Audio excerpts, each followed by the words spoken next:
동식 씨, 우리 남은 여생은 같이 걸어요. 그 말을 처음 들었을 때 저는 진심으로 믿었습니다. 62까지 허리 한번 제대로 못 펴고 벌어온 돈을, 사치 한 번 없이 아껴온 시간을 이제는 사람 곁에서 쓸 수 있겠구나 싶었거든요. 저보다 8살 어린 여자가 제 허리 아픈 날을 먼저 알아챘고 밥은 먹었냐고 물었고 혼자 늙지 말자고 했으니까요. 그러니 믿었습니다. 믿고 싶었던 게 아니라 정말로 믿었어요. 그런데 재혼하고 얼마 지나지 않아 이상한 일들이 하나씩 겹치기 시작했습니다. 밤마다 울리는 전화, 자꾸만 생기는 급한 사정, 낯선 이름이 우리 집안으로 너무 자연스럽게 들어오기 시작한 것도요. 저는 그때마다 가족이니까 살다 보면 그럴 수 있지 하고 넘겼습니다. 그런데 지금 돌아보면 이런 생각이 납니다. 여생을 함께 걷자던 그 말은 대체 언제부터 제 전 재산을 향한 말이었을까요? 시작 전 구독과 좋아요로 함께해 주시고 어느 지역에서 듣고 계신지 댓글로 한 번씩만 남겨주세요. 그곳에 행복이 닿길 바라겠습니다. 혼자 밥을 먹는 데는 익숙했습니다. 퇴근하고 불 꺼진 집에 들어가 냉장고 문 열고 어제 담가둔 김치 꺼내고 찬밥 한 공기 데워 식탁에 놓는 게 습관이 된 지 오래였어요. 뭔가 부족하다고 느껴본 적도 별로 없었습니다. 배는 채워지고 다음 날 일어나면 또 하루가 왔으니까요. 그렇게 사는 게 그냥 제 방식이었습니다. 그러니까 제가 외로웠던 건지 아니면 그냥 사람 온기에 너무 오래 익숙하지 않았던 건지는 솔직히 지금도 잘 모르겠어요. 다만 분명한 건 하나입니다. 그날 그 여자가 제 허리를 먼저 알아챘을 때 뭔가가 움직였다는 거예요. 오래된 기계 부품처럼 굳어 있던 데서 무언가가 삐걱하고 돌아가기 시작한 느낌이랄까요? 저는 62까지 조선소 하청과 설비 보수 일을 했습니다. 몸으로 때우는 일이었어요. 무거운 걸 들고 좁은 데 기어 들어가고 여름엔 쇳덩이 열기 속에서 땀을 쏟았습니다. 은퇴하고 나서도 가만히 있질 못하고 건물 관리 일을 맡았어요. 큰 돈은 아니었지만 앉아서 받는 돈이 손에 안 익었거든요. 몸을 써야 제대로 번 것 같은 기분이 들었으니까요. 그렇게 악착같이 살았습니다. 사치를 부려본 적이 없습니다. 옷도 신발도 오래 신고 외식은 국밥집이면 충분했고 여행이라는 건 딸 지연이 어릴 때 바다 한번 데려간 게 마지막이었어요. 그렇게 살다 보니 적금도 차곡차곡 쌓였고 퇴직금 일부도 건드리지 않고 뒀고 혼자 살던 소형 아파트도 정리하면 얼마가는 손에 쥘 수 있었습니다. 많은 건 아니었지만 평생 허투루 쓰지 않아서 모은 돈이었어요. 그게 자랑은 아니어도 그냥 저한테는 버텨온 시간이었습니다. 복지관 문화 강좌가 끝나고 근처 국밥집에 들어갔을 때였습니다. 워낙 오래 일하다 보니 허리 한쪽이 늘 결려서 앉을 때 자연히 손을 짚게 됩니다. 그날도 별 생각 없이 그러고 있었는데 맞은편 자리 여자가 말없이 의자 하나를 당겨줬어요. 요란하게 어디 불편하세요?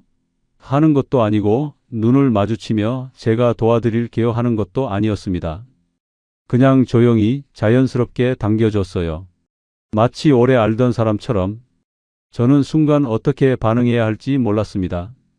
고맙다고 했고 잠깐 눈이 마주쳤고 그게 다였습니다. 국밥 한 그릇 먹으면서 짧게 말을 몇 마디 나눴어요. 한서윤이라고 했습니다. 저보다 8살 아래였고 요란한 구석 없이 또렷한 인상을 가진 사람이었습니다. 밝지도 않고 어둡지도 않고 그냥 차분하게 앉아 있는 사람. 연락처를 주고받고 헤어졌습니다. 집에 오는 버스 안에서 저는 그 사람이 한 행동을 몇 번 다시 생각했어요. 의자를 당겨주는 게 뭐 그리 대단한 일이냐 싶겠지만 저한텐 오랜만이었거든요. 제 몸 상태를 먼저 알아챈 사람이, 먼저 뭔가를 해준 사람이. 그게 이상하게 오래 남았습니다. 며칠 뒤였어요. 서윤 씨한테 문자가 왔습니다. 그날 보니까 허리 많이 불편하신 것 같더라고요. 이게 좀 도움이 될까 해서요. 찜질팩이었어요. 택배로 보낸 게 아니라 직접 들고 왔습니다. 복지관 앞에서 잠깐 건네주고 바로 갔어요. 오래 있지도 않았고 차 한 잔 마시자는 말도 없었습니다. 그냥 주고 갔어요. 저는 그 찜질팩을 허리에 대고 방에 누웠습니다. 천장을 보다가 눈을 감았어요. 이상하게 코끝이 찡했습니다. 허리가 따뜻해서인지 아니면 다른 이유에서인지는 그때도 몰랐어요. 그냥 오랜만에 누군가 챙김을 받은 것 같은 느낌이었습니다. 그게 그렇게 크게 다가올 줄은 몰랐거든요. 그 뒤로 소윤 씨는 자주 연락했습니다. 밥은 먹었냐고, 날이 추워지는데 내복은 챙겼냐고, 이번 주 복지관 나오냐고. 요란하지 않고 끈적하지도 않았어요. 그냥 자연스러웠습니다. 억지로 맞춰주는 느낌이 아니라 원래 그런 사람인 것처럼요. 어느 날은 제가 냉장고를 열었더니 반찬 2통이 들어와 있었습니다. 언제 다녀간 건지도 몰랐어요. 냉장고 문 안쪽에 메모가 하나 붙어 있었습니다. 맵지 않게 만들었으니 허리약이랑 같이 드세요. 글씨가 작고 반듯했어요. 저는 그 메모를 꽤 오래 들고 있었습니다. 그냥 내버려 두기가 좀 그랬어요. 서윤 씨가 처음으로 저녁을 같이 먹으러 온 날이 있었습니다. 국을 직접 끓여서 냄비째 들고 왔어요. 된장국이었는데 냄새가 나는 순간부터 저는 이상하게 긴장이 풀렸습니다. 오래된 집 냄새 위로 국 냄새가 덮이는 게 왜 그렇게 낯설면서 익숙하던지요. 식탁에 수저를 꺼내다가 무심코 2벌을 집었습니다. 그러고 나서 잠깐 그 자리에 서 있었어요. 혼자 살면서 2벌을 꺼낸 게 언제였나 싶었거든요. 오래 생각하다가 결국 1벌 다시 집어넣지 않고 그냥 뒀습니다. 그게 왜인지는 저도 몰랐어요. 서윤 씨는 그날 저녁에 이런 말을 했습니다. 이 나이에 서로 인생을 바꾸겠다는 게 아니잖아요. 그냥 밥이라도 제때 먹고 아플 때 옆에 있어줄 사람. 그게 다예요. 말이 조용하고 무게가 있었습니다. 저도 모르게 고개를 끄덕였어요. 사실 저도 딱 그 정도를 원했거든요. 더도 말고 덜도 말고 밥 한 끼 같이 먹을 사람. 불 꺼진 집에 먼저 들어가지 않아도 될 사람. 그게 다였습니다. 그러니까 그 말이 그렇게 정확하게 꽂혔겠죠. 그 뒤로 몇 달이 흘렀습니다. 같이 복지관도 다니고 가끔 시장도 걷고 날 좋은 날엔 공원 벤치에 나란히 앉아 있기도 했습니다.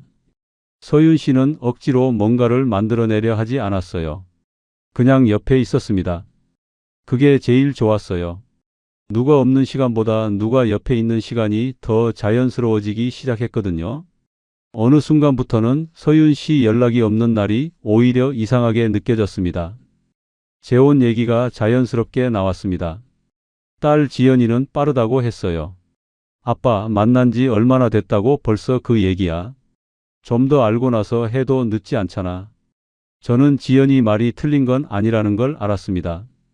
그래도 그때 저는 이미 기울어 있었어요.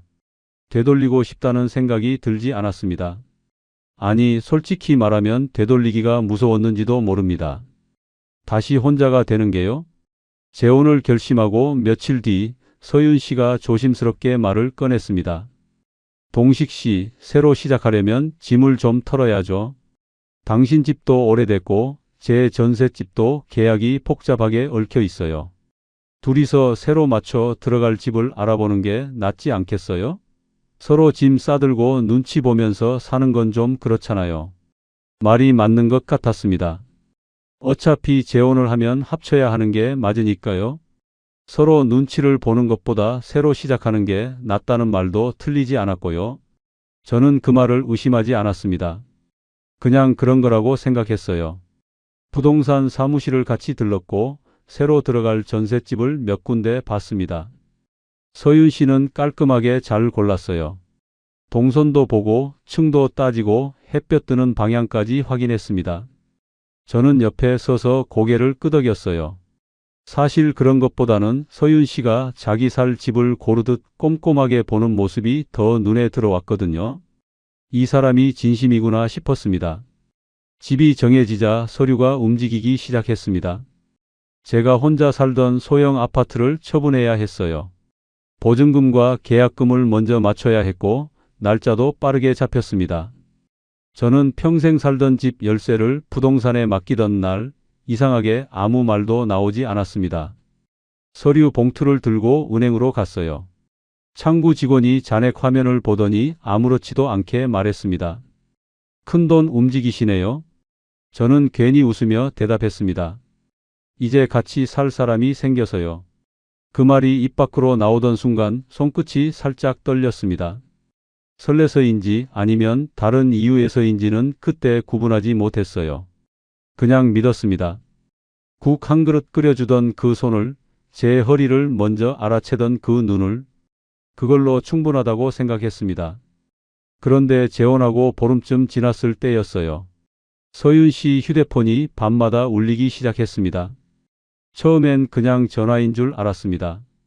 밤 10시가 넘어서 울리는 전화가 며칠째 이어지길래 저는 서윤 씨 지인 중에 야행성인 사람이 있나 보다 싶었어요.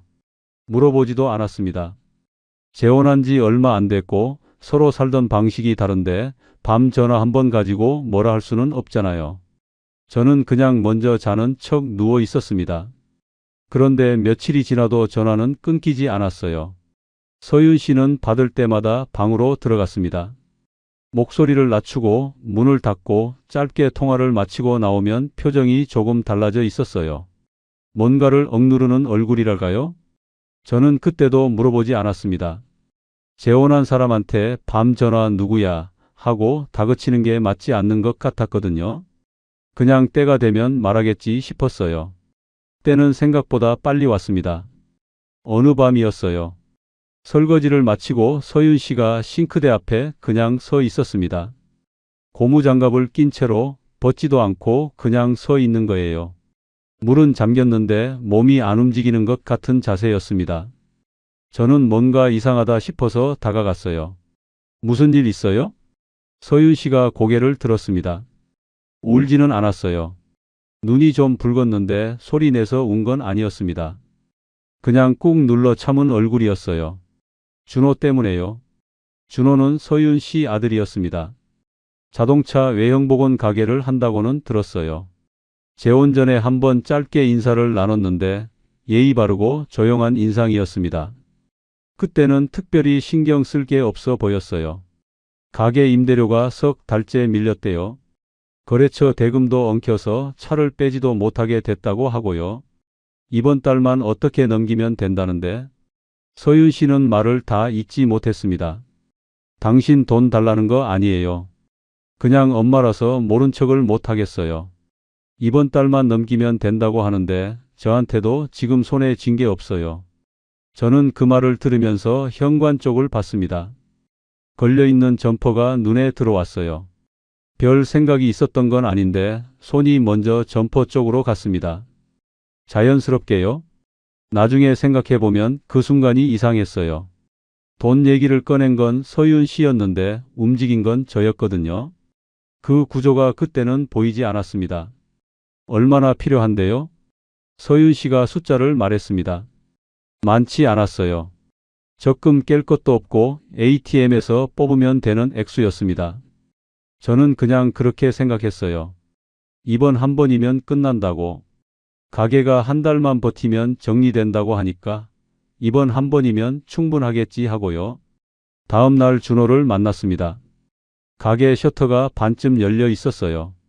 안을 들여다보니 범퍼 몇 개가 세워져 있고 페인트통이 구석에 쌓여 있고 작업대 위엔 영수증 묶음이 어수선하게 놓여 있었습니다. 제대로 돌아가는 가게라기보다 멈춘 가게처럼 보였어요. 하지만 저는 그냥 넘겼습니다. 어려운 시기가 있는 거지 가게가 다 이럴 때가 있지 하고요. 준호는 저를 보자마자 허리를 숙였습니다. 아버님 죄송합니다. 저도 이런 말씀 드리고 싶지 않았는데요. 그 한마디가 저를 무장해제 시켰어요. 죄송하다는 말, 드리고 싶지 않았다는 말. 그 말을 들으면 어떻게 냉정해지겠어요. 저는 ATM 앞에 서서 돈을 뽑으며 잔액을 한번 봤습니다. 아직 버틸 만한 숫자였어요. 그래서 더 쉽게 꺼냈습니다.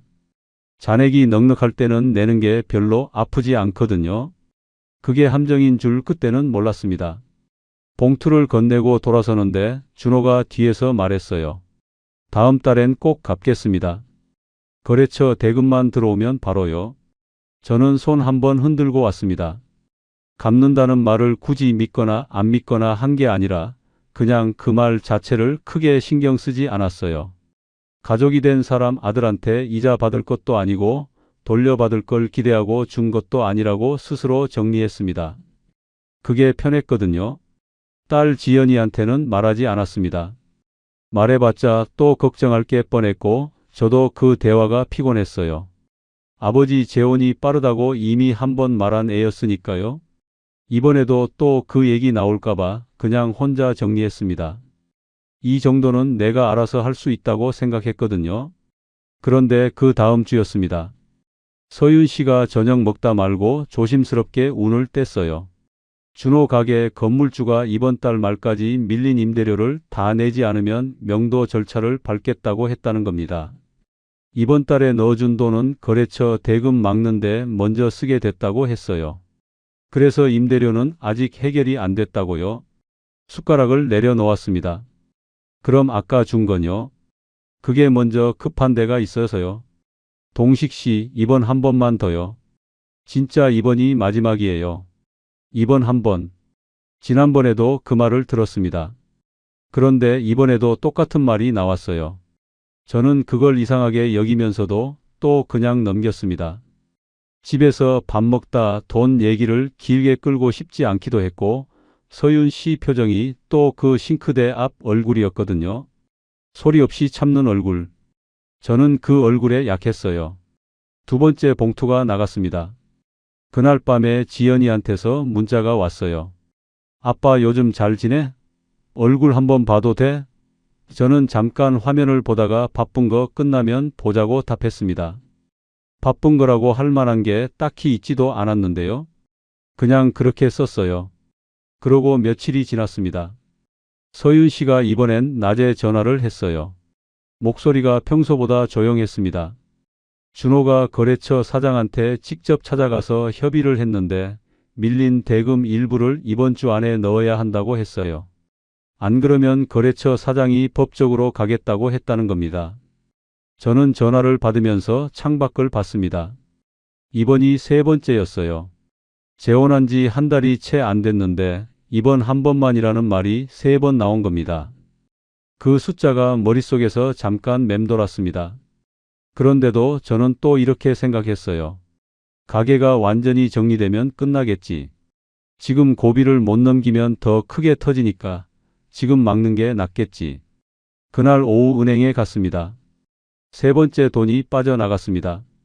그날 저녁에 지연이한테서 또 문자가 왔어요. 아빠, 나 그냥 궁금해서. 혹시 돈 쪽으로 뭔가 움직이는 거 있어? 저는 화면을 오래 봤습니다.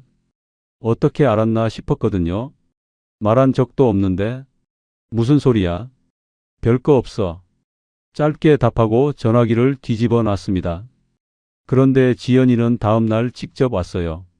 제가 사는 전셋집 앞에 차를 세우고 잠깐 이야기 좀 하자고 했습니다. 저는 서윤 씨한테 잠깐 나갔다 오겠다고 하고 차에 탔어요. 지연이는 핸들을 잡은 채로 앞을 보며 말했습니다.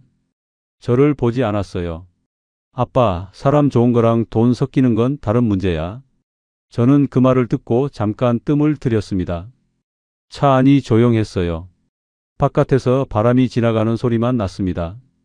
가족이 됐는데 그럼 모른 척하냐. 지연이가 핸들을 살짝 쥐며 말했어요. 가족이면 더 조심해야지. 아빠, 그 사람이 좋은 사람인 건 알아. 근데 아들 문제까지 아빠가 막아주는 건 다른 얘기잖아. 저는 대답하지 않았습니다. 할 말이 없어서가 아니라 대답하기가 싫었어요. 맞는 말인데 인정하면 뭔가 무너질 것 같은 기분이 들었거든요. 이 재혼이, 이 선택이, 이 기대가 흔들리는 것 같아서요. 됐다. 그냥 가라. 지연이 눈이 잠깐 흔들렸습니다. 저는 차 문을 열고 내렸어요. 뒤돌아보지 않았습니다. 지연이 차가 떠나는 소리가 들렸고 저는 잠시 거기 서 있었어요. 바람이 좀 쌀쌀했습니다. 손을 주머니에 넣었는데 아까 은행에서 받아온 출금 영수증이 구겨져 있었어요. 꺼내지 않고 그냥 다시 밀어 넣었습니다. 집으로 들어갔습니다. 서윤 씨는 소파에 앉아 텔레비전을 보고 있었어요. 어디 갔다 왔어요? 저는 그냥 바람 좀 쐬고요 하고 방으로 들어갔습니다. 누웠는데 잠이 오지 않았어요. 이번 한 번이 3번이 됐고 3번 동안 지연이와 처음으로 금이 갔습니다. 그게 머릿속에서 같이 돌았어요. 잠이 들려고 눈을 감으면 지연이 차가 떠나던 소리가 들렸습니다. 그런데 그게 끝이 아니었어요. 며칠 뒤 서윤 씨가 입을 열었습니다. 이번엔 전셋집 쪽에서 문제가 생겼다고 했습니다. 전셋집 얘기가 나온 건 준호 가게 문제가 아직 채 가라앉지도 않은 때였습니다. 저는 그때 이미 3번 돈을 꺼낸 상태였어요.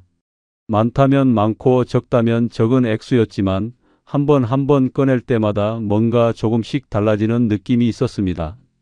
처음엔 그냥 이번 한 번이라고 생각했는데 3번이 되고 나니까 이번 한 번이라는 말이 조금 다르게 들리기 시작했거든요. 그래도 저는 그냥 넘겼어요. 가게 문제가 마무리되면 끝나겠지 하고요. 그런데 서윤 씨가 꺼낸 건 가게 얘기가 아니었습니다. 동식 씨, 제 전셋집 쪽에서 연락이 왔어요. 저녁을 먹고 나서였어요. 서윤 씨가 식탁을 닦으면서 말을 꺼냈습니다. 행주질을 하면서 저를 보지 않고 말하는 방식이었어요. 뭔가 꺼내기 불편한 말을 할 때 사람들이 그러잖아요. 눈을 피하면서 손을 바쁘게 움직이는 거요. 보증금 일부를 먼저 맞춰야 한다고 했습니다. 집주인 쪽에서 사정이 생겨서 계약 조건이 바뀌었고 짐을 빼는 날짜도 당겨졌다고요. 원래 계획보다 빠르게 움직여야 한다고 했습니다. 저는 그 말을 들으면서 식탁 모서리를 봤어요. 그게 얼마나 돼요? 서윤 씨가 숫자를 말했습니다. 이번엔 가게 때와 달리 작은 액수가 아니었어요. 적금을 건드려야 하는 수준이었습니다. 저는 잠깐 말이 없었어요. 서윤 씨가 행주를 내려놓으며 말했습니다. 내가 재혼만 안 했어도 이런 일에 당신 손 안 벌렸을 텐데. 말을 흘렸어요. 끝까지 잊지 않고 그냥 흘렸습니다. 저는 그 말 끝에 오히려 책임감이 올라왔어요. 이상하죠? 돈을 달라는 말도 아닌데 재혼해서 미안하다는 말을 들으니 오히려 제가 뭔가 해야 할 것 같은 기분이 든 겁니다. 지금 생각하면 그게 참 교묘한 구석이 있었는데 그때 저는 그걸 몰랐어요. 어차피 우리 둘이 같이 살 집 구하려면 정리해야 하는 거 아니에요. 당신 전셋집도 빼고 내 집도 정리하고 새로 맞춰서 들어가면 되잖아요. 제가 먼저 그 말을 꺼냈습니다. 지금 다시 생각하면 왜 그 말을 제가 먼저 했는지 모르겠어요. 서윤 씨가 유도한 건지 제가 스스로 그 결론으로 달려간 건지 어느 쪽이든 결과는 같았어요. 다음 날 부동산 사무실 탁자 앞에 앉게 됐으니까요. 부동산 사무실은 동네 작은 가게였습니다. 창가에 매물 사진 몇 장이 붙어 있었고 안쪽 탁자엔 계약서, 양식이 놓여 있었어요. 사장이 자판기 커피를 2잔 내왔고 서윤 씨는 조용히 계약서를 살펴봤습니다. 저는 옆에 앉아서 서류 가장자리만 보고 있었어요. 도장을 찍기 전에 손끝에 땀이 찼습니다. 손바닥이 아니라 손끝이요. 서류 종이를 넘기는데 종이가 축축하게 젖을 정도였어요. 이상한 건 그 손끝 땀이 긴장 때문인지 불안 때문인지 구분이 안 됐다는 겁니다. 그냥 뭔가 크게 움직인다는 신호 같은 것만 느껴졌어요. 도장을 찍고 나왔습니다. 서윤 씨는 밖으로 나오면서 잘 됐다고 했어요. 목소리가 한결 가벼웠습니다. 저는 그게 좋아 보였어요. 저 때문에 짐이 풀렸다는 게 뿌듯했거든요. 지금 생각하면 그 뿌듯함이 참 허망하지만 그때는 진짜로 그랬습니다. 며칠 뒤 은행에 갔어요.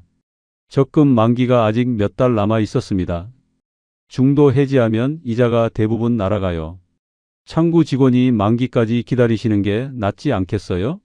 라고 했어요. 저는 잠깐 뜸을 들였습니다.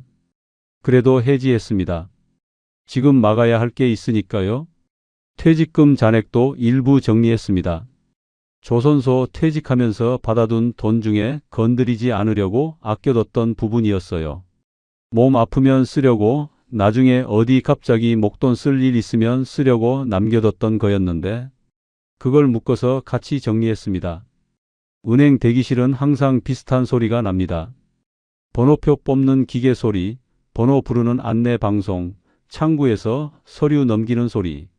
저는 그 소리들 사이에 앉아서 번호표를 들고 기다렸어요. 옆에는 노인 한 분이 통장을 정리하러 오신 것 같았고 반대편엔 젊은 여자가 서류 봉투를 들고 앉아 있었습니다. 아무도 저한테 관심이 없었어요. 그냥 각자의 일로 와서 각자의 번호를 기다리는 곳이었습니다. 번호가 불렸고 창구 앞에 앉았습니다. 통장 정리 내역이 프린트로 나왔어요. 저는 그걸 받아들고 창구를 나왔습니다. 봉투 안에 접어 넣었어요. 버스 정류장 벤치에 앉았습니다. 버스를 기다리면서 봉투를 꺼냈어요. 접힌 종이를 펼쳤다 접었다 했습니다. 숫자들이 줄 지어 찍혀 있었는데 그 숫자들이 전부 마이너스 방향으로 정리되어 있었어요. 쌓아온 시간들이 빠져나간 방향으로만 줄 서 있는 느낌이었습니다. 바람이 불었어요. 종이가 날릴 것 같아서 양손으로 잡았습니다. 버스가 와도 한동안 못 일어났어요. 한 대 그냥 보냈습니다. 다음 버스를 기다리면서 그 종이를 다시 접어 봉투에 넣었어요. 봉투를 꽉 쥐었습니다. 그게 돈이 아니라는 걸 그때 처음으로 느꼈습니다. 조선소에서 여름마다 쇳덩이 열기 속에 서 있던 시간들, 건물 관리 일 나가면서 새벽에 혼자 도시락 싸던 아침들, 사치 한 번 안 부리고 모아온 세월들. 그게 얇은 종이 몇 장으로 정리되어 있었습니다. 손에 쥔 봉투가 이상하게 가벼웠어요. 집에 돌아오는 길에 지연이한테서 전화가 왔습니다. 받을까 말까 잠깐 보다가 받았어요. 아빠, 나 지금 근처야. 잠깐 볼 수 있어? 저는 버스 안이었습니다. 오늘은 좀 피곤하다고 했어요.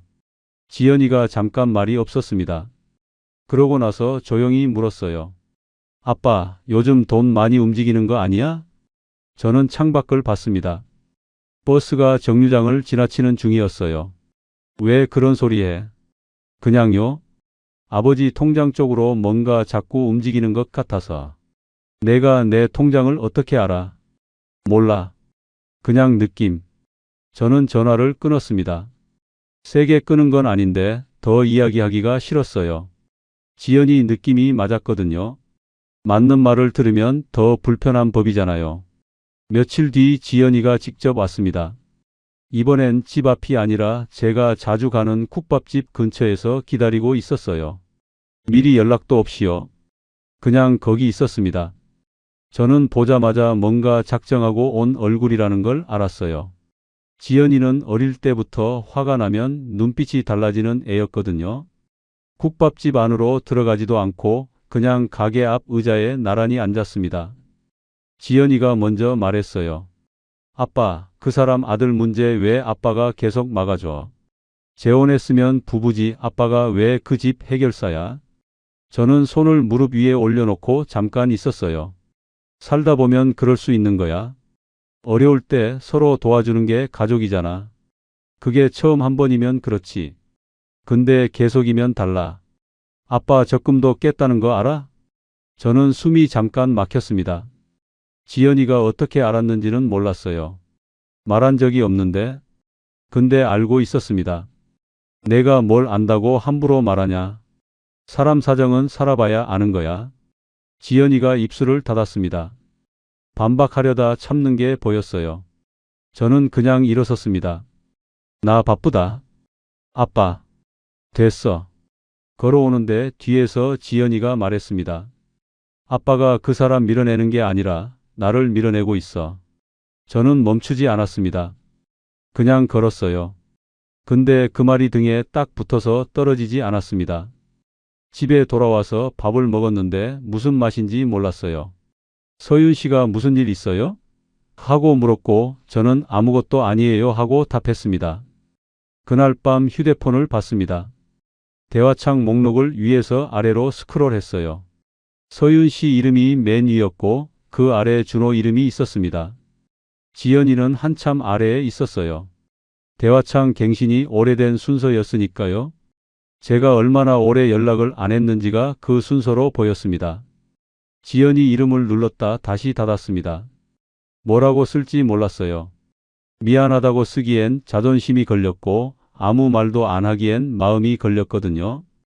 결국 아무것도 보내지 않았습니다. 전화기를 뒤집어 놓고 누웠어요. 천장을 보면서 이런 생각을 했습니다. 이 정도쯤 막아주면 이제 가게 문제도 끝나겠지. 전셋집도 정리됐고 임대료도 막았고 거래처 문제도 어느 정도 됐다고 했으니까 이제 진짜 마무리가 되는 거겠지 하고요. 그런데 그때 어딘가에서 걸리는 게 있었습니다. 이번 한 번이 3번이 됐을 때도 이렇게 생각했거든요. 이번이 마지막이겠지 하고. 그런데 지금 또 이렇게 생각하고 있는 겁니다. 눈을 감았습니다. 잠이 들기 전 준호가 마지막으로 한 말이 떠올랐어요. 다음 달엔 꼭 갚겠습니다. 그 말이 얼마나 지났는지를 그제야 세어봤습니다. 다음 달은 이미 지나 있었어요. 갚은 돈은 없었습니다. 그런데도 저는 그냥 잠들었어요. 그게 더 이상했습니다. 그 사실을 알면서도 그냥 눈을 감을 수 있었다는 게요. 뭔가를 알면서도 외면하는 게 습관이 되어가고 있다는 걸 그때는 몰랐습니다. 그러던 어느 날이었어요. 준호가 현관 비밀번호를 누르고 들어왔습니다. 초인종도 없이요. 언제 번호를 알려줬는지 저는 기억이 나지 않았습니다. 준호가 초인종 없이 들어온 건 그날이 처음이었습니다. 현관 비밀번호 누르는 소리가 들리고 문이 열리고 준호가 신발을 벗으며 어머니, 저예요 하고 들어왔어요. 저는 거실 소파에 앉아 있다가 그 장면을 그냥 봤습니다. 뭔가 말하려다가 그냥 뒀어요. 서윤 씨가 왔어? 하고 주방에서 나오는 게 너무 자연스러웠거든요. 마치 원래 그런 집이었던 것처럼요. 저는 그날 아무 말도 하지 않았습니다. 비밀번호를 언제 알려줬는지 기억이 나지 않았어요.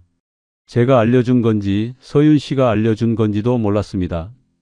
따져 물을 수도 있었는데 그러면 옹졸한 사람처럼 보일 것 같았어요. 재혼한 아내 아들이 집에 드나드는 걸 가지고 비밀번호 누가 줬냐고 따지는 게 그렇잖아요. 그래서 그냥 넘겼습니다. 그게 시작이었어요. 처음엔 일주일에 한 번이었습니다. 그러다 며칠에 한 번이 됐어요. 나중엔 거의 매일이 됐습니다. 준호가 드나드는 게 이상한 일이 아니라 그냥 일상이 되어버린 거예요. 저도 모르는 사이에요. 어느 날 현관 신발장을 열었습니다. 제 작업화 옆에 준호 운동화가 들어와 있었어요. 크고 흰 운동화였는데 신발장 한 칸을 차지하고 있었습니다. 저는 그걸 보고 잠깐 섰다가 그냥 닫았어요. 신발 하나 가지고 뭔 소리냐 싶었거든요. 그냥 넘겼습니다. 주방 컵장도 달라져 있었어요. 준호 커피잔이 생겼습니다. 머그컵인데 검은 바탕에 영어 글씨가 적힌 거였어요. 누가 사다 놓은 건지 아니면 준호가 들고 온 건지 몰랐습니다. 그냥 어느 날 거기 있었어요. 저는 그 컵 옆에 제 낡은 머그를 놓으면서 아무 말도 안 했습니다. 안방 붙박이장도 조금씩 달라졌어요. 제 양복 한 벌이 없어졌습니다. 없어진 게 아니라 옮겨진 거였는데 안방 붙박이장에서 베란다 옷걸이 쪽으로 옮겨져 있었어요. 서윤 씨가 짐 정리하다 보니 자리가 좀 빡빡해서요 라고 했습니다. 저는 그러라고 했어요. 양복을 자주 입는 것도 아니고 베란다 옷걸이도 나쁘지 않으니까요. 그게 그렇게 대수로울 게 없다고 생각했습니다. 근데 이상한 건 그 뒤로 베란다에 나갈 때마다 기분이 좀 이상했어요. 딱히 설명하기 어려운 기분인데 그냥 뭔가 밀려난 느낌이랄까요? 제 물건이 제 자리에 없다는 느낌요. 그런데도 아무 말을 안 했습니다. 식탁 위 대화도 달라졌습니다. 처음엔 저와 서윤 씨 얘기로 시작되는 저녁이 있었어요. 오늘 어땠냐? 뭐 먹고 싶냐? 허리는 좀 어떻냐? 그런 말들이 식탁 위에 있었습니다. 그런데 준호가 자주 오기 시작하면서부터 식탁 위 대화가 바뀌었어요. 준호 가게, 준호 카드, 준호 거래처. 셋이 앉아 있는데 대화가 전부 준호 중심으로 돌았습니다. 저는 그 식탁에서 밥을 먹으면서 제 얘기를 거의 하지 않게 됐어요. 굳이 끼어들 자리가 없었거든요. 그냥 먹고 일어났습니다. 매번요. 마트에 간 건 서윤 씨가 장 좀 봐달라고 해서였습니다. 목록을 받아서 카트를 끌고 다녔어요. 오래 걸리지 않는 일이었습니다. 계산대 앞에 섰고 물건을 올려놓고 카드를 건넸어요. 기계에서 소리가 났습니다. 승인 거절이었어요. 직원이 다시 한번 해보세요 하며 단말기를 건넸습니다. 저는 카드를 다시 꽂았어요. 또 거절이 났습니다. 뒤에 사람이 2명 서 있었어요. 직원이 큰 소리를 낸 것도 아닌데 등 뒤에서 시선이 느껴졌습니다. 목이 뜨거워졌어요. 다른 카드를 꺼냈습니다. 그 카드로는 됐어요. 영수증을 받아들고 계산대를 나왔는데 얼굴이 좀 달아올라 있었습니다. 사람들 앞에서 카드가 안 되는 게 그렇게 창피할 일은 아닌데 저한테는 아팠어요. 평생 그런 일 없이 살았거든요. 카드 긁는데 거절 나는 일이요. 약국에 들렀습니다. 허리약을 사러요. 진열대에서 약통을 집어들었는데 가격표를 봤습니다. 2통을 사려고 했는데 1통만 집어들었어요. 괜히 계산이 됐습니다. 지금 이거 2통 사면 저녁에 또 뭔가 나갈 수 있고 다음 주에도 쓸 데가 생길 수 있고 그래서 1통만 샀습니다. 약봉지를 들고 약국을 나오면서 이상한 생각이 들었어요. 제 몸 약을 줄이고 있다는 게요? 허리가 아파서 약을 사러 온 건데 돈 계산하면서 1통만 산 겁니다.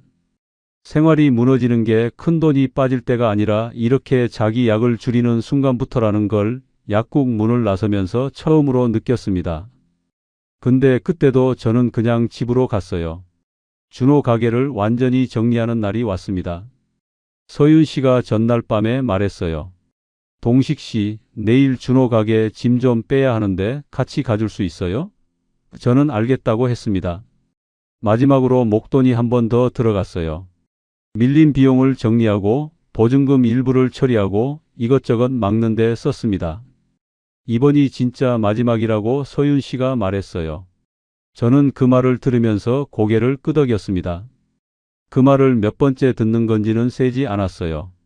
가게 앞에 도착했습니다. 셔터가 내려가 있었어요.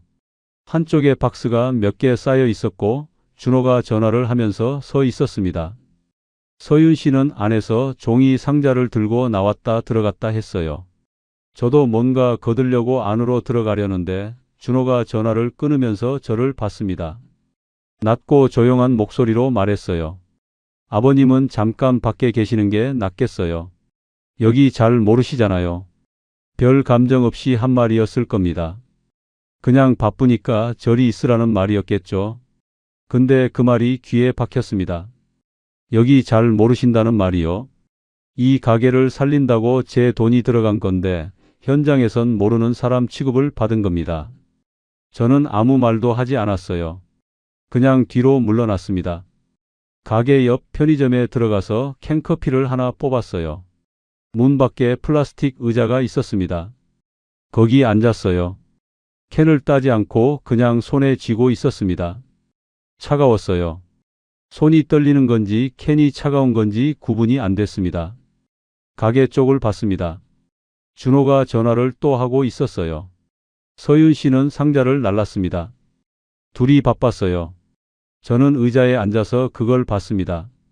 돈을 낸 사람은 저인데 그 현장에서 제일 바깥에 서 있는 사람도 저였어요.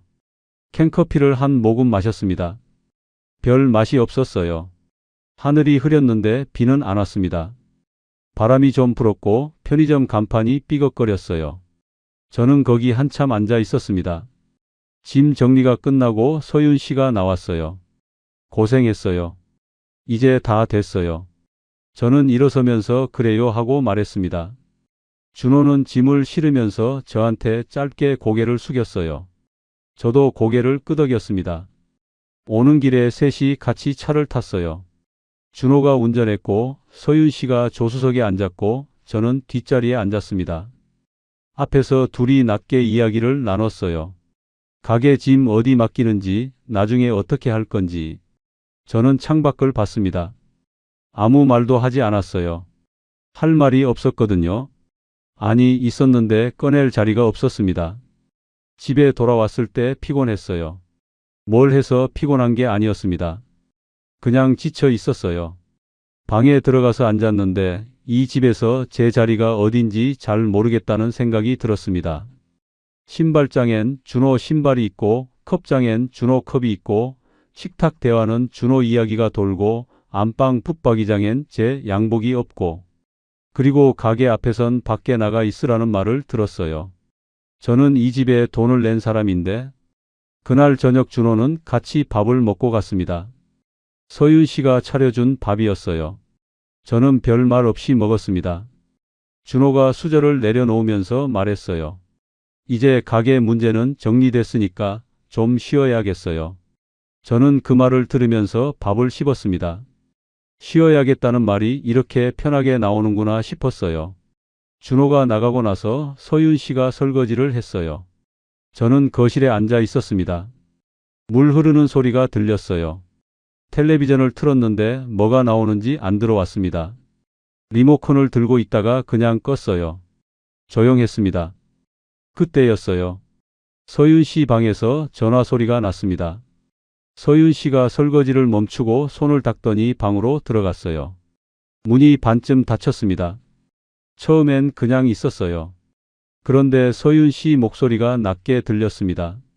무슨 말을 하는지는 잘 안 들렸어요. 그러다 한마디가 흘러나왔습니다. 준호 목소리였어요. 방금 나간 사람인데 전화를 한 겁니다. 저는 숨을 죽였습니다. 한 문장이 들렸어요. 짧고 낮고 그런데 또렷하게요. 그 말 때문에 그날 밤 저는 오래 잠을 못 잤습니다. 그날 밤 들은 말은 많지 않았습니다. 문이 반쯤 닫혀 있었고 저는 거실 소파에 앉아 있었어요. 텔레비전도 꺼져 있었고 물 흐르는 소리도 멈춰 있었으니까 집 안이 조용했습니다. 그 조용함 속에서 서윤 씨 목소리가 낮게 들렸어요. 무슨 말인지 다 들리진 않았습니다.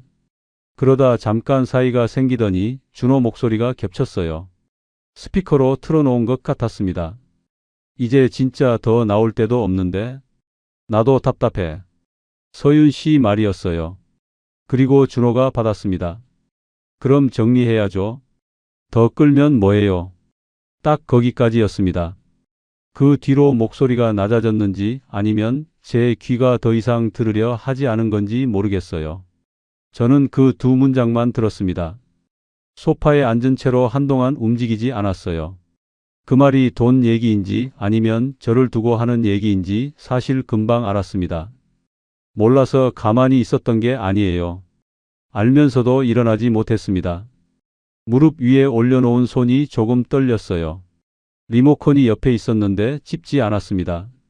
그냥 그 자리에 있었어요. 서윤 씨가 방에서 나왔을 때 저는 아무렇지 않은 척 했습니다. 전화 왔었어요? 하고 물었어요. 서윤 씨가 준호요. 별거 아니에요 하고 주방으로 갔습니다. 물 한 잔 따르는 소리가 났어요. 저는 그쪽을 보지 않았습니다. 그냥 소파에 앉아서 켜진 텔레비전 화면만 봤어요. 그날 밤은 길었습니다. 서윤 씨가 먼저 방으로 들어갔어요. 저는 한참 더 거실에 있었습니다. 불도 안 켜고 텔레비전도 안 켜고 그냥 어두운 거실에 앉아 있었어요. 창밖으로 가로등 불빛이 들어왔고 이따금 차 한 대씩 지나가는 소리가 났습니다. 이제 더 나올 데도 없다는 말. 그 말이 머릿속에서 계속 돌았어요. 처음 들었을 때는 그냥 돈 얘기겠지 했는데 자꾸 되새기다 보니 그게 전부가 아닌 것 같았습니다. 더 나올 데가 없다는 건 저한테서 더 꺼낼 게 없다는 말이었고 그럼 정리해야 한다는 건 저를 정리해야 한다는 말이었어요. 그게 맞는 해석인지 아닌지는 몰랐습니다. 근데 틀린 것 같지도 않았어요. 새벽에 잠이 깼습니다. 자다가 깬 게 아니라 처음부터 잠이 안 든 거였어요. 그냥 누워있다가 새벽이 된 겁니다. 목이 말랐어요. 조용히 일어나서 거실로 나왔습니다. 물을 한 잔 마시고 서랍 쪽으로 갔어요. 서랍을 열었습니다. 통장이 있었어요. 정리 내역도 같이 넣어뒀던 거요. 꺼내서 펼쳤습니다. 새벽이라 불빛이 약했는데 그래도 숫자는 보였어요. 적금은 해지가 되어 있었고 집 정리 자금은 대부분 빠져나간 상태였습니다. 퇴직금 잔액은 처음 모아뒀던 것에 얼마 안 되게 남아 있었어요. 숫자를 보는데 이상하게 실감이 늦게 왔습니다. 그동안 꺼낼 때마다 이번 한 번이라고 했고 그 한 번이 여러 번이 됐는데 막상 다 합쳐놓은 숫자를 보니까 그게 이렇게 컸구나 싶었어요. 한 번씩 꺼낼 땐 별거 아닌 것 같았는데 모아서 보니까 이건 그냥 생활비 몇 번 보태준 게 아니었습니다. 평생 허리 구부려 모아온 시간들이었어요. 통장을 다시 접었습니다. 서랍에 넣으려다 그냥 손에 쥐고 있었어요. 한동안 그러고 섰습니다. 화장실로 갔습니다. 세면대 앞에 서서 거울을 봤어요. 새벽 불빛 아래서 제 얼굴이 낯설었습니다. 며칠 사이에 늙은 것 같았어요.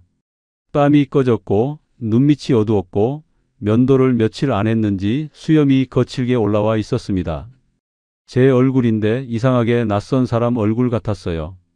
면도 거품을 짜서 얼굴에 발랐습니다. 면도기를 들었는데 손이 멈췄어요. 거울 속 얼굴을 보다가 세면대 가장자리를 두 손으로 잡았습니다. 차가웠어요.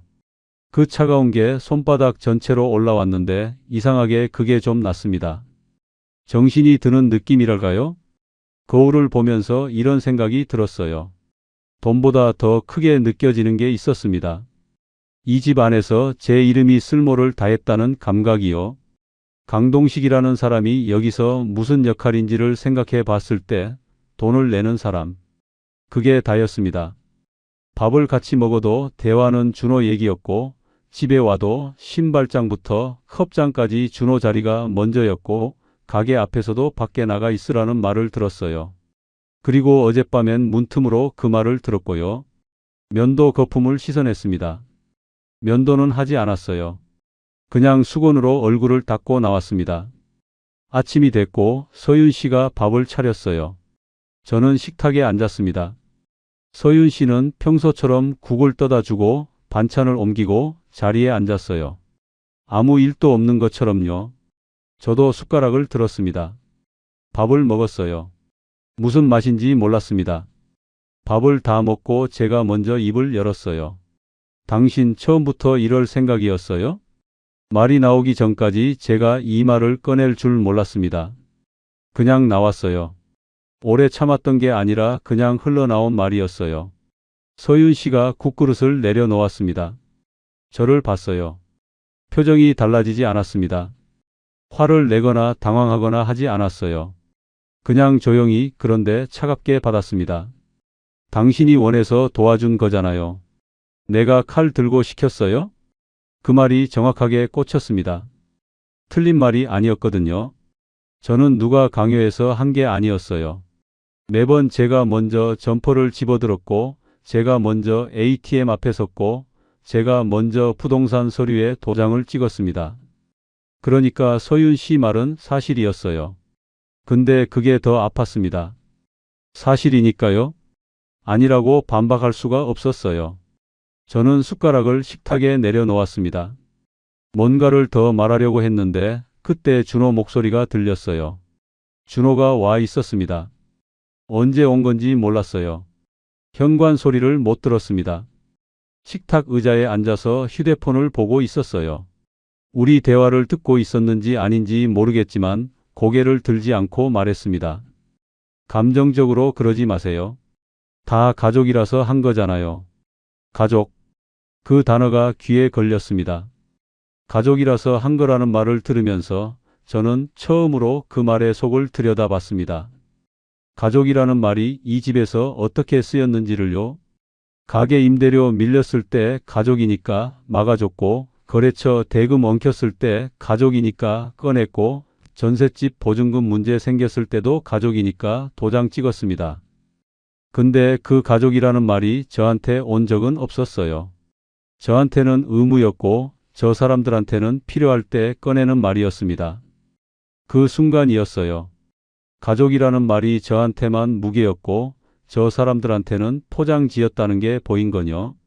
저는 자리에서 일어났습니다. 아무 말도 하지 않았어요. 방으로 들어가서 문을 닫았습니다. 세게 닫지 않았어요. 그냥 조용히 닫았습니다. 소리를 내면 지는 것 같았거든요.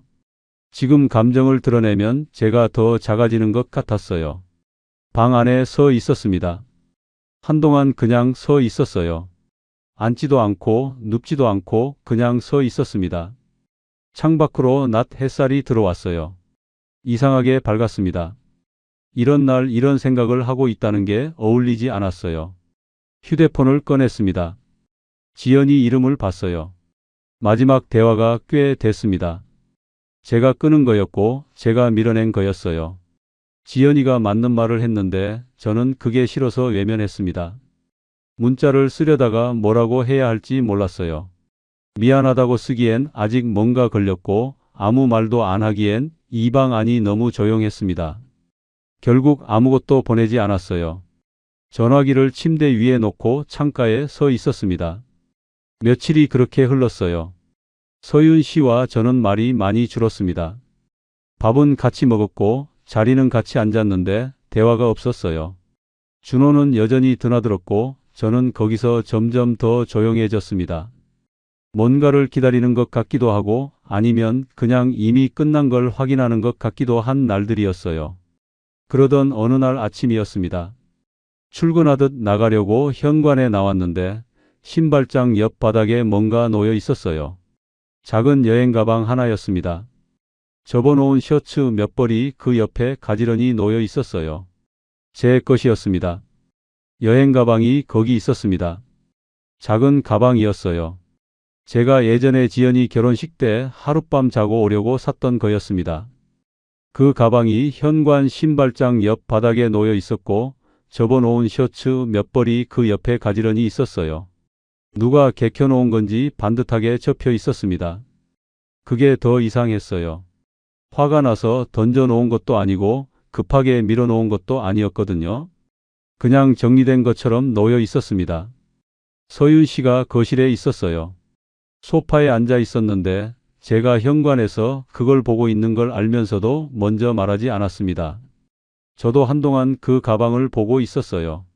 뭔가 말을 꺼내야 하는데 입이 잘 안 열렸습니다. 서윤 씨가 먼저 말했어요. 우리 여기까지 하는 게 맞겠어요. 소리를 지르지 않았습니다. 울지도 않았어요. 그냥 조용했어요. 담담하다는 말이 맞을 것 같았습니다. 마치 오래 생각해온 말을 꺼내는 것처럼요. 아니면 이미 오래전에 결론이 난 말을 이제 소리내서 하는 것처럼요. 저는 가방 손잡이를 잡았습니다. 뭔가 반박하거나 따지거나 그동안 꺼낸 돈 얘기를 꺼내야 하는 것 같았는데 말이 나오지 않았어요. 아니, 솔직히는 말을 하고 싶지 않았습니다. 이 공간에서 더 길게 있고 싶지 않았어요. 이미 제 자리가 없는 집에서 더 버티는 게 무슨 의미인지 몰랐거든요. 셔츠를 가방 안에 넣었습니다. 서윤 씨는 일어서지 않았어요. 저는 방으로 들어가서 나머지 짐을 챙겼습니다. 오래 걸리지 않았어요. 사실 이 집에 제 물건이 많지 않았습니다. 안방 붙박이장에서 밀려난 양복 한 벌, 베란다 옷걸이에 걸린 옷 몇 가지, 세면대 옆에 놓인 칫솔과 면도기. 그게 다였어요. 짐이 적다는 게 이렇게 쓸쓸하게 느껴진 적이 없었습니다. 가방을 들고 현관으로 나왔어요. 신발을 신었습니다.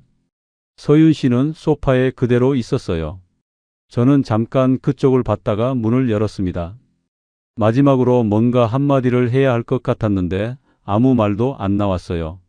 문이 닫혔습니다. 엘리베이터를 기다렸습니다. 복도가 조용했어요. 엘리베이터 버튼을 누르고 서 있는데 문이 열리고 거울이 보였습니다. 가방을 든 제 모습이 거기 있었어요. 낯선 사람 같았습니다. 아니, 낯선 상황 속에 있는 저 같았어요. 엘리베이터가 내려가는 동안 저는 거울을 보지 않았습니다.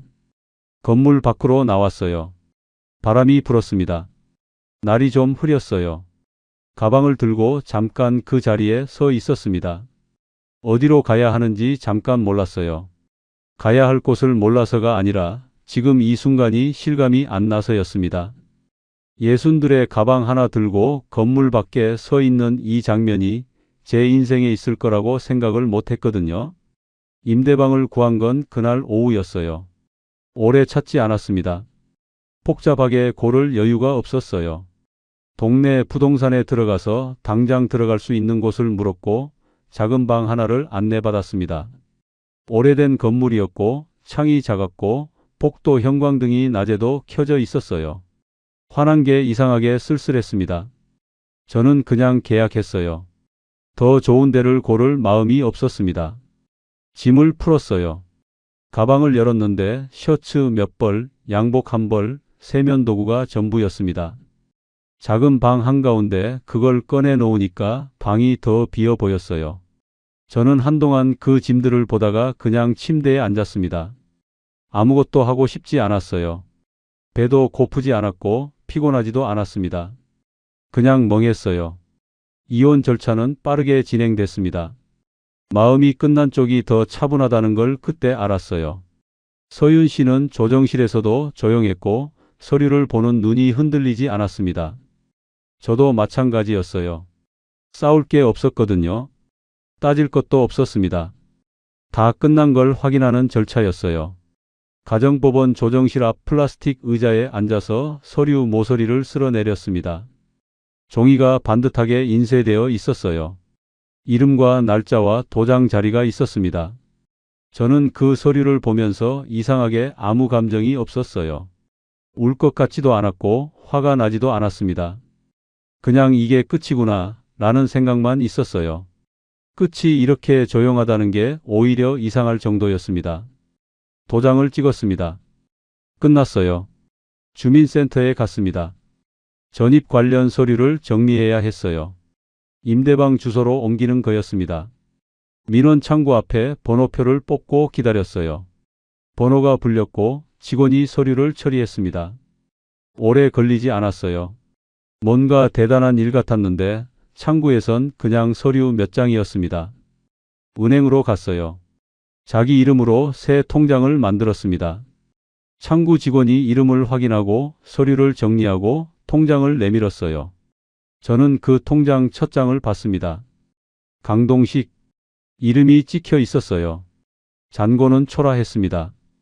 평생 모아온 게 이 숫자냐 싶을 만큼 적었어요. 근데 이상하게 그 이름이 또렷했습니다. 통장 위에 찍힌 제 이름이 그렇게 선명하게 보인 게 오랜만이었어요. 한동안 이 이름이 이 집에서 돈 내는 사람 이름으로만 불렸거든요. 그런데 통장 위에서는 그냥 제 이름이었습니다. 그제야 제가 완전히 사라진 건 아니라는 걸 느꼈어요. 통장을 들고 은행을 나왔습니다. 햇살이 좀 났어요. 흐리던 날이 오후 들어서 개인 것 같았습니다. 저는 통장을 안주머니에 넣고 걸었어요. 딱히 어디 가야 한다는 게 없었습니다. 그냥 걸었어요. 걷다 보니 국밥집 앞이었습니다. 처음 서윤 씨를 만났던 그 근처였어요. 똑같은 가게인지 아닌지는 몰랐습니다. 그냥 오래된 국밥집이었어요. 간판 글씨가 좀 바랬고 문 앞에 메뉴판이 붙어 있었습니다. 저는 잠깐 섰다가 들어갔어요. 자리에 앉았습니다. 주인이 물을 가져다 줬어요. 저는 메뉴판을 보지 않고 그냥 국밥 한 그릇을 시켰습니다. 수저가 나왔어요. 예전 같으면 무심코 두 벌을 꺼냈을 겁니다. 그 습관이 아직 손끝 어딘가에 남아 있었어요. 근데 이번엔 안 그랬습니다. 수저 한 벌을 제 앞에 놓고 그냥 그렇게 있었어요. 두 벌 꺼낼 이유가 없었으니까요. 그게 슬픈 건지 아닌 건지 잘 모르겠었습니다. 그냥 지금 이게 맞는 것 같았어요. 국밥이 나왔습니다. 국에 밥을 말았어요. 천천히 먹었습니다. 뜨거웠어요. 국물이 넘어가는데 이상하게 목이 좀 잠겼습니다. 울고 싶어서가 아니었어요. 그냥 오랜만에 혼자 밥을 먹는데 이번엔 그 혼자라는 게 좀 다르게 느껴졌어요. 예전에 혼자 먹던 밥은 그냥 습관이었는데 지금은 뭔가를 잃고 나서 먹는 밥이었으니까요. 다 먹고 나서 잠깐 앉아 있었습니다. 창밖으로 사람들이 지나갔어요. 장 보고 오는 아주머니, 아이 손잡고 가는 젊은 부부, 이어폰 끼고 걷는 청년. 다들 자기 갈 곳이 있는 사람들이었습니다. 저는 그걸 보면서 이런 생각이 들었어요. 잃은 게 많았습니다. 돈도 잃었고 집도 잃었고 재혼도 잃었습니다. 딸 지연이와의 사이도 제가 먼저 밀어냈어요. 평생 악착같이 모아온 것들이 반년 사이에 빠져나갔습니다. 그 생각을 하면 손이 떨려야 하는데 이상하게 그날은 안 떨렸어요. 계산을 하고 나왔습니다. 걸으면서 지연이한테 전화를 걸었어요. 신호가 갔습니다. 한 번, 두 번, 세 번째 신호에서 지연이가 받았어요. 아빠. 그 한마디였는데 목소리가 잠깐 흔들렸습니다. 화난 게 아니었어요. 기다렸던 것 같은 목소리였어요. 저는 잠깐 말이 없었습니다. 뭐라고 해야 할지 몰랐어요. 미안하다는 말을 준비하고 전화를 건 게 아니었거든요. 그냥 목소리가 듣고 싶었어요. 나다. 알아, 아빠. 밥은 먹었냐? 잠깐 침묵이 있었습니다. 그러고 지연이가 말했어요. 응. 아빠는? 나도 먹었다. 그게 다였어요. 긴 말이 없었습니다. 미안하다는 말도 그동안 얘기도 다 나중 일이었어요. 지금은 그냥 목소리만으로 충분했습니다. 전화를 끊고 나서 눈이 좀 뜨거워졌어요. 그냥 잠깐이요. 새벽 산책을 시작한 건 그 며칠 뒤부터였습니다. 잠이 일찍 깨다 보니 그냥 나가게 됐어요.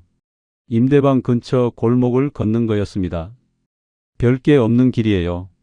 오래된 건물들, 가게 셔터들, 가끔 고양이 한 마리. 그게 다였습니다. 근데 이상하게 그 길이 싫지 않았어요. 아무도 없는 새벽에 혼자 걷는 게 외롭다기보다 조용하다는 느낌이었습니다. 어느 새벽이었어요. 걷다가 안주머니에 손을 넣었습니다. 새 통장이 있었어요. 꺼내지는 않았습니다. 그냥 손끝으로 만져봤어요. 얇고 단단한 느낌이었습니다. 잔고는 적지만 이름은 제 거였어요. 강동식. 그 이름이 이 새벽 골목에서 살아 있었습니다. 집도 잃었고 돈도 잃었고 결혼도 잃었습니다. 근데 끝내 잃지 않은 게 있었어요. 이 이름이었습니다. 이름을 잃지 않으면 다시 시작할 수 있어요. 그걸 예순들에 알게 됐습니다. 통장을 안주머니에 다시 넣었어요. 걸음을 계속 걸었습니다. 새벽 골목 끝에 가로등 하나가 켜져 있었어요. 불빛이 길 위로 동그랗게 떨어져 있었습니다. 저는 그 불빛 쪽으로 걸어갔어요. 끝난 건 결혼이었고 끝난 건 그 집이었습니다. 제 인생은 아직 거기 있었어요. 끝까지 들어주셔서 감사합니다. 구독과 좋아요는 다음 이야기를 이어갈 힘이 됩니다. 그리고 주인공에게 한 줄 응원을 댓글로 남겨주시면 그 마음까지 함께 전해두겠습니다.